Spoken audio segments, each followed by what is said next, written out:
With the recent release of Daredevil Born Again, we have a new Daredevil suit debuting in the Marvel Cinematic Universe, which means it's time to rank all 8 live-action Daredevil suits from my least favourite to my favourite. Hello and welcome to Cinemaze, and if you're new here, be sure to subscribe to see more videos like this. As always with my rankings, I first need to set out the criteria for what I'm going to be including in this ranking. So this is going to be including any live action Daredevil suit that has appeared across film and TV. So really, this should cover his whole history in live action up to now, but it will not include animation. So something like his suit in Your Friendly Neighborhood Spider-Man, while it is a version played by Charlie Cox, I won't be counting it live action only. Also, the suits have to be worn, so some of the costumes teased in Born Again that we see glimpses of but never worn don't count. And the project needs to be finalized. So there were costumes photographed for a 1975 Daredevil Black Widow TV series, which was in development but never got finalized, so that won't count. But yeah, best we don't talk about that suit anyway, because yikes. And of course, this is my opinion on the costumes themselves, considering their comic connections, their relevance in the story or to the character, and considering most importantly, their design as a whole. Does it look cool? Is it an effective design? And does it feel like Daredevil? This is not a video ranking the characters, the projects, or the actors, just the Daredevil suits worn in each project. So with that out of the way, let's get right into the ranking. Number 8, the trial of the Incredible Hulk costume. In last place, we have the first ever Daredevil to appear in live action, which is the version in the 1989 TV film, The Trial of the Incredible Hulk. A film which actually only features the titular trial in a dream sequence and, interestingly, features the first ever Stan Lee cameo. And of course, gave us the first ever Daredevil suit. And it's pretty boring.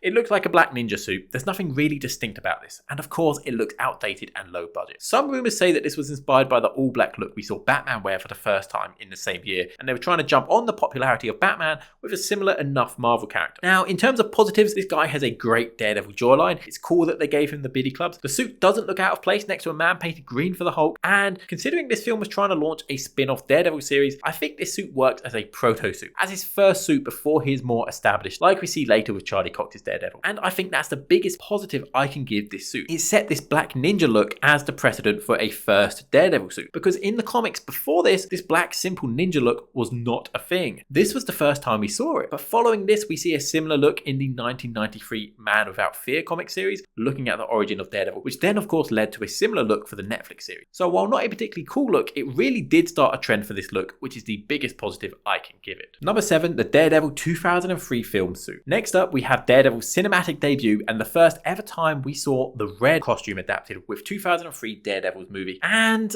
it's not great. Now, on one hand, this is still one of the most comic accurate Daredevil suits we've seen. It's the only one to do red all over, the only suit to give him the exposed nose rather than the more Batman-like nose, and the only suit to give him the double D logo on his chest. On the other hand, it just doesn't look good. This suit was clearly a product of its time, and it was stuck between the comic accurate look of Tobey Maguire's Spider-Man and the leather look of the X-Men movies. And this went for both, and it doesn't end up accomplishing either. I really don't like the leather trend we had in the early 2000s. This one looks super awkward. It makes the suit look really small and tight despite Affleck's large frame. It looks uncomfortable. It's got a zip going down the middle and a collar, so it's kind of a leather jacket. Without a neck connection, the mask with the exposed nose looks really weird, and the eyes are so wide here, it just always looked like a frog to me. I can't imagine that this suit looked good at the time, and it really doesn't look good now. But fair play for trying to adapt the comic suit, but I think even for the time, they could have done a better job than this. Number 6, the She-Hulk yellow and red suit. Now we have the suit worn by Charlie Cox when he appeared in She-Hulk, and there's a big jump from the previous suit to this one. All the suits from this point onwards I think are more good than bad, and that starts with this yellow and red She-Hulk suit. Built off the same core design as most of Charlie Cox's Daredevil suits, which is a very strong core, and it is essentially just a recolor of his Daredevil Season 2 suit. Now the recolor here is inspired by Daredevil's original costume in the comics, because when this character debuted, he wasn't wearing the classic all red, but instead this yellow and red color scheme. And so I'm so happy that we got to see this look referenced in live action, because it's a super hard look to pull off, and it would never work in the much darker, grittier tone of his own show. So a She-Hulk show is the perfect place for this suit to debut due to the much lighter tone of that series. And it works for that series. It doesn't feel out of place. It really does feel like when a different writer and artist makes a character appear in a comic book outside of their own comics. I also respect that they did give a story reason for this suit, although it does feel weird that Matt is now using a costume designer in LA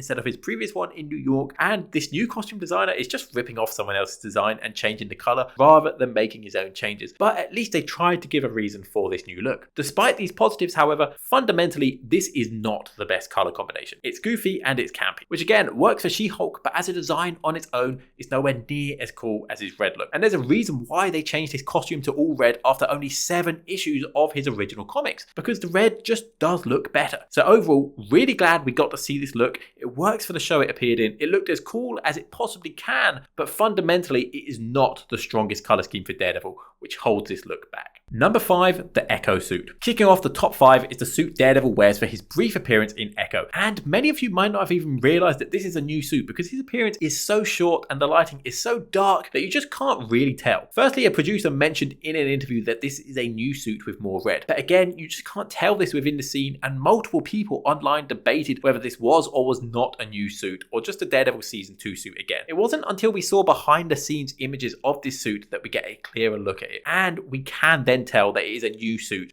Just about. It's almost identical to the Season 2 Daredevil suit, but some of the armor paddings on the torso, which were previously black, have now been switched to red, and some of the colors behind, which are red, are now black. And honestly, I really like this change. When you look at the Season 2 suit, you realize how much black it has prominently on the chest, and it does at times overtake the color of the suit. So switching the red to the black puts the emphasis much more on the red, which I like. However, I can't put it any higher because we don't get a good look at this suit in the series itself, and I still don't really know what this suit looks like, even with the behind the scenes images. What's the point of creating a new suit if we barely even get to see it? Overall, a good suit that potentially makes improvements over the Season 2 suit with more emphasis on the red, but we just can't see how this suit properly looks, and so I can't rank it any higher. Number 4, the Daredevil Season 1 suit. Next up, we have the first proper Daredevil suit we see Charlie Cox wear, appearing in Netflix Daredevil Season 1 and the start of Season 2. And it's a great first attempt at adapting the Daredevil suit. They clearly learned some lessons from the 2003 suit and didn't go with the skin-tight leather look, and instead created something that felt more practical and more armoured. It doesn't feel out of place in this much darker and grittier world, while still feeling true enough to the comic design. That whole first season, Matt is getting beaten up, and so it makes sense why he would have this more armoured look, this padded feel for his suit. They found a way to make the neck connection work by making it a loose, flexible underlayer rather than the suit material going all the way up, which we can see sometimes doesn't translate well to live action. The strength of this core design is shown by the fact almost all of the following Daredevil suits are based on this look. While it does make changes from the comics like the nose being covered, I think that works better in live action to conceal his identity and to lead to a more intimidating silhouette. However, the only real problem with this suit is the mask. It just looks a bit goofy.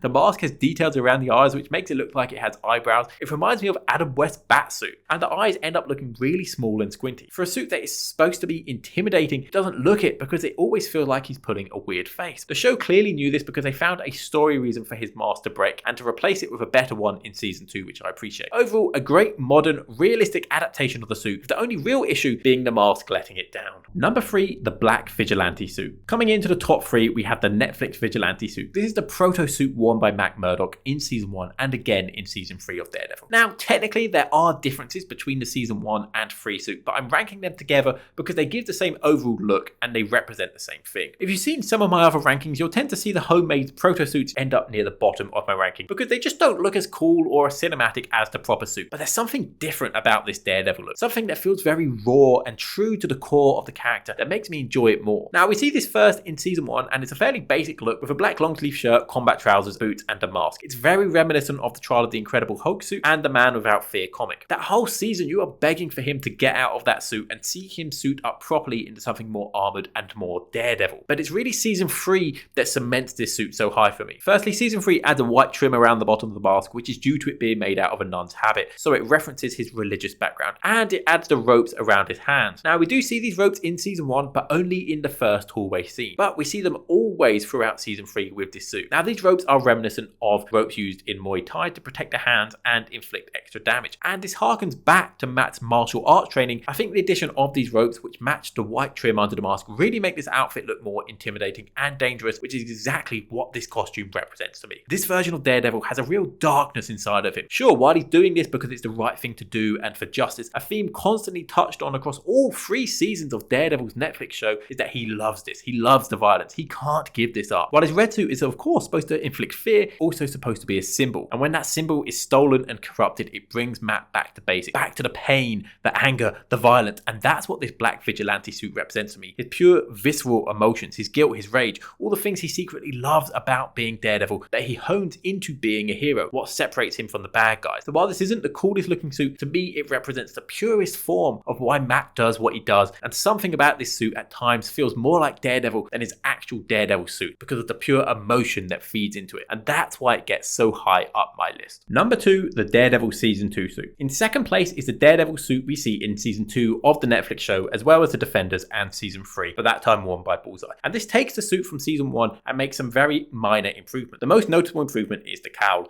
Now, the details around the eyes are gone, removing the weird face that this mask was pulling, and instead the much more streamlined face ends up looking more mysterious and intimidating. The new mask is also brighter, which really brings out the devil in Daredevil. And overall, this new mask just leads to a more intimidating silhouette. And they did find a story reason for this mask to change, with the mask getting cracked from a gunshot. So I always appreciate when they find story reasons for suits to change, rather than it just magically changing between projects. The main body of the suit is almost identical, maybe just slightly less tight this time around, but nothing that noticeable. The gloves are also slightly different. In Season 1, they were all black, and they had this more ninja feel going up the arm. Now they've added more red, but they feel more tactical, which I think suits this version of Daredevil better. The suit also has an interesting story, with it being stolen and then the iconography corrupted by Bullseye in Season 3. Taking Matt out of the suit really add to his arc for that season. And also, does anyone feel like the suit looks great on Bullseye? I think his slimmer frame, clean shaven and more defined jawline does at times feel more like Daredevil from the comics than Matt Murdock himself. But there's also an element of it that feels off. It feels disconcerting to see someone else in the suit, and especially with the creepy faces that this guy pulls. Overall, a really great suit that takes the strong design of Season 1 and improves the one major issue with it, the mask. Fixing that mask really brings this suit together and makes it feel more like Daredevil, and they find new and interesting things to do with this suit within the story itself. Number 1, the Daredevil Born Again suit. Coming in at number 1, we have the new suit from Daredevil Born Again, and this is the first Charlie Cox Daredevil suit that makes changes from that Netflix design beyond just switching the colors, and I think that is a good thing. This is a reinvention of the series with a lot of the similar elements but also some different parts, and that's exactly what this suit does. It still feels similar, it has a similar cowl and neck connection, similar belt and similar armored feel, but it also makes changes. It makes the red much brighter to feel more comic booky, it changes the style of the armor pads to feel less broken up and less black, and it adds a texture to the whole suit. I think it's great that they're beginning to take the Netflix design, keep what works and change what doesn't, because that base design was great, but it wasn't perfect. And like we saw with Captain America suits, they can create a base design which works really well, but adapt this slowly over time to make it even better. And all the previous versions of this Daredevil suits were kind of locked into that same Netflix design, but we're seeing how great things can look when they begin to amend it. Behind the scene photos we saw of this suit made it look super bright, and it looked a bit weird. Now, part of this I think is because the photos were edited to look brighter or due to the camera flash. Like, look at his lips, something is clearly making the reds brighter here, and part of that is that behind the scenes suits are often colored a certain way so that when the final project is color graded, the suit will look more how they want it to actually look on camera. And so in official images and in the series itself, the suit looks way better. It's got a brighter red and more red, which does help to make this feel comic accurate, but without it being so bright that it takes away from the dark tone. I honestly went into this video expecting to rank the Season 2 suit number 1, but when I compared these two images next to each other, I definitely think the brighter red, less black armor, and the texture of the new suit overall makes a better look. Now, we're only a few episodes in and we haven't seen much of this suit, so we may find out more story behind it, but there is clearly going to be a level of emotion attached to this suit due to him giving it up and then putting it back on for the first time. Now, it's still not the perfect suit. I think there's ways to improve this, particularly by adding the DD logo to it. It does just feel missing from the chest area at the moment, and I think that could work as a big moment for him fully embracing his Daredevil identity and getting that logo. And I think because we're slowly seeing improvements made to the Netflix suit over time, I think we will eventually get to the perfect Daredevil suit if they continue on this trend of improving this suit. But for now, I think Daredevil Born Again suit takes the Netflix design,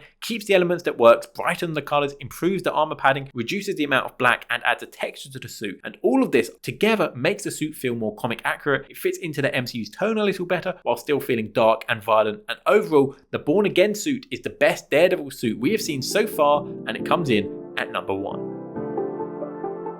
Hope you enjoyed my ranking. Let me know your rankings in the comments down below. And as mentioned, I don't think we've had the perfect Daredevil suit yet, and I hope we do see this evolve more with the new seasons of the show. If you like this, I've also ranked a bunch of other superhero suits, so check those out if you haven't already, and subscribe to see more suit rankings going forward. It's a big year for superheroes, so you can expect Fantastic Four and Superman suit rankings coming out closer to those releases. If you enjoyed this, please give the video a like. It helps my channel out so much. And if you're new around here, be sure to subscribe to see more videos like this on Marvel, DC, or anything else amazing going on in cinema right now. But for now, thanks for watching Cinemaze.